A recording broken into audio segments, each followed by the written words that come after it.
안녕하세요. 말씀은 달다의 박모세 전도사입니다. 오늘은 야고보서 3장 8절에서 12절 말씀으로 하나님 말씀 같이 나누도록 하겠습니다. 오늘은 혀에 대해서 이야기를 합니다. 혀는 말을 이야기하는 것입니다. 이 말의 중요성에 대해서 이야기를 하고 있는데요. 8절에 보면은 그렇게 이야기를 합니다. 사람의 혀를 길들일 수 있는 사람은 아무도 없습니다. 혀는 걷잡을 수 없는 악이며 죽음에 이르게 하는 도구로 가득 차 있습니다. 라고 이야기를 하고 있습니다. 저 같은 경우도 말로 인해서 상처를 주기도 많이 줬겠죠. 네. 또 상처를 많이 받기도 했습니다. 네, 근데 보통 사람들이 상처를 받는 것은 잘 기억을 하는데 상처를 주는 것은 잘 기억을 하지 못합니다. 많은 사람들이 상처를 받았다라고 이야기하는데 대부분 상처를 줬던 일을 기억하지 못한다라는 것이죠. 그러니까 오늘 혀의 힘에 대해서 엄청나게 강하게 이야기를 하고 있습니다. 앞에 보면 혀는 불이요, 혀는 불의 세계입니다. 혀는 모든 것을 다 태워버립니다 라고 이야기할 정도로 말의 중요성에 대해서 이야기를 계속해서 하고 있는 것입니다. 그래서 아까 말씀드린 것처럼 사람이 혀를 길들일 수 있는 사람은 아무도 없고 혀는 걷잡을 수 없는 악이며 죽음에 이르게 하는 도구로 가득 차 있습니다 라고 이야기를 하는 것이죠. 네. 이렇게 혀를 통해서 하는 말들로 인해서 우리들은 고통을 받을 때가 많이 있다라는 것이죠. 그래서 야고보서의 저자는 말의 중요성, 혀의 중요성에 대해서 이야기를 하고 있습니다. 네, 사실 여기 본문 말고도 어떤 말에 대한 이야기들은 상당히 많은 부분을 차지하고 있습니다. 어떤 말에 따라서 감동을 받기도 하고요, 말에 따라서 좌절하고 낭망하기도 한다라는 것입니다. 그래서 오늘 말씀을 통해서 우리가 알아야 될 것은 뭐냐?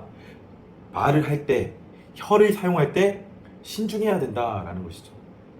네, 우리는 이렇게 때리거나 맞으면은 아파합니다. 근데 그것보다 더 아플 때가 많은 것이 바로 말로 인해서, 혀로 인해서 아프게 된다라는 것이죠.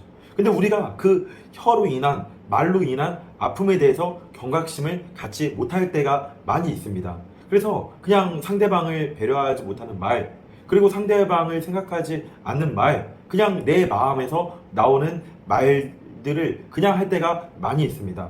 물론 저도 이렇게 설교를 하는 사람이고, 그리고 많은 사람들을 상대하면서 말을 하기 때문에 어떻게 보면 오늘 말씀은 먼저 저를 더 돌아봐야 됩니다. 내가 혹시 사람들에게 내가 원치 않았더라도 혹시 상처 주고 아프게 한 말은 없었나, 찌르는 말은 없었나를 고민해야 됩니다. 왜냐면은 저도 저의 부족함과 연약함을 잘 알고 있습니다. 하다 보면은 의도치 않게 그 사람의 상황이나 그런 것들을 예측 못하고 말을 해서 아파할 때도 많이 있습니다. 물론 다른 경우로 아파라고 말하지 않았음에도 불구하고 자신이 그것을 묵상해서 아파하는 경우는 조금은 더 케이스가 다르긴 하지만요. 어쨌든 우리가 오늘 말씀을 통해서 꼭 기억해야 될 것은 뭐냐면은 나의 말에 힘이 있다. 그리고 나의 말에 가시가 있을 수도 있다. 나의 혀가 불처럼 강할 수도 있다라는 생각을 해야 되는 것입니다. 그래서 우리는 선택을 해야 됩니다. 이 강력한 힘을 가지고 있는 혀로 어떻게 살아갈 것인가를 선택을 해야 되는 것입니다. 그래서 뭐라고 이야기하고 있냐면요, 우리는 이 혀로 주님이신 아버지를 찬양하기도 하고, 또는 이 혀로 하나님의 형상대로 지음받은 사람들을 저주하기도 합니다 라고 이야기를 하고 있는 거죠. 누구에게나 혀가 있습니다. 누구나 말을 할 수 있습니다. 우리는 이제 선택을 해야 되는 것입니다. 주님께서 주신 혀로 하나님을 찬양하고 하나님의 사람들을 사랑하는 삶을 살아갈 것인지, 아니면은 주님을 찬양하기보다는 하나님께서 지으신 형상을 비방하고 저주하고 살아갈 것인지를 선택을 해야 되는 것입니다. 또 이어서 또 같은 입에서 찬양도 나오고 저주도 나옵니다. 나의 형제 자매 여러분, 이렇게 해서는 안 됩니다 라고 이야기를 하고 있는 거죠. 강력한 힘을 가지고 있는 이 혀로 우리들은 찬양도 나오고 저주도 하는 삶이 아니라 주님을 찬양하는 삶을 살아가야 된다라는 것이죠. 우리는 그렇게 생각합니다. 나는 그렇게 유명하지 않고, 나는 그렇게 수많은 사람들에게 영향력 없다라고 생각하면서 그냥 나는 별거 아니니까 나의 말 한마디는 가벼울 거야 라고 생각을 합니다. 근데 저도 계속 지금도 여전히 생각하고 묵상하고 하는 중에 있지만, 이 말씀을 듣는 사람들 또한 자신의 영향력과 상관없이 나의 말 자체는 영향력이 있다는 사실을 기억을 해야 되는 것입니다.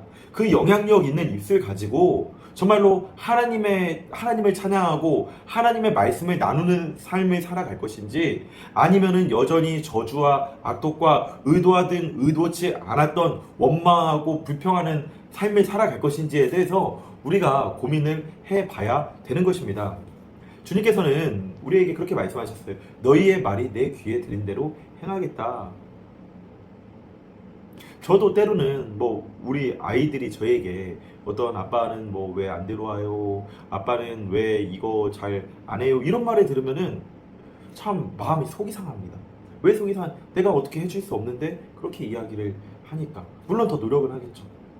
근데 하나님께 우리는 수많은 원망과 수많은 불평을 하고 살아갑니다. 그 하나님의 뜻을 생각하지 못한 채 여전히 그냥 내가 입에서 나오는 대로 말을 하면서 살아갈 때가 있다라는 것입니다. 샘이 한 구멍에서 단물과 쓴물 낼 수 있겠습니까?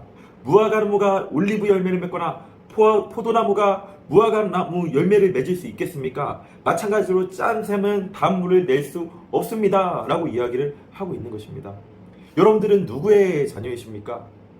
여러분들은 어떤 말씀을 듣고 살아가고 계시며 어떤 말들을 하고 살아가고 계십니까? 사랑의 말을 하고 있습니까? 저주의 말을 하고 있습니까? 사람들에게 어떤 말을 하면서 살아가고 계십니까? 그 말이 미칠 영향을 생각하고 계십니까? 그 말을 하기 전에 우리는 내 생각을 해야 되는 거예요. 저 말을 내가 들었다면 어떠할까?